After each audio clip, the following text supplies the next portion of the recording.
Thank you so much for being with us, Lisa and Ambassador Singh.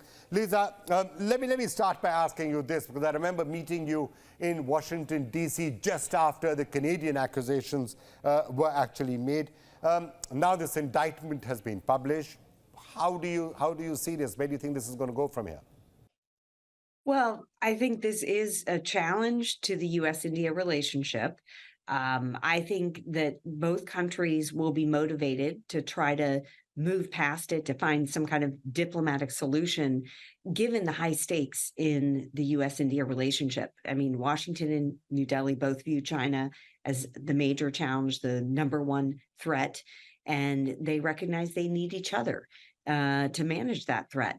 So I think so long as India takes the concerns seriously, and I think we can see that so far India is, then I think that we can find a way forward. Lisa, would you say that a lot of that is happening already? Because let's face it, this person was arrested way back in June. That's around about the time when the Indian Prime Minister's state visit happened with so much fanfare.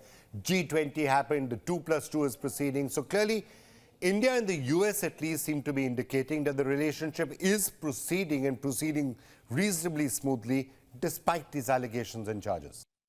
That's right. I think the Biden administration has wanted to compartmentalize this issue, and that's why President Biden moved forward with attending the G20 summit. The two leaders had a very productive meeting. Secretary Blinken and Secretary Austin visited India just a few weeks ago for the 2+2. So they've clearly not wanted this issue to disrupt the U.S.-India relationship. But again, I think whether or not it does impact relations really does hinge on whether Prime Minister Modi and his government take the issue seriously and take some action.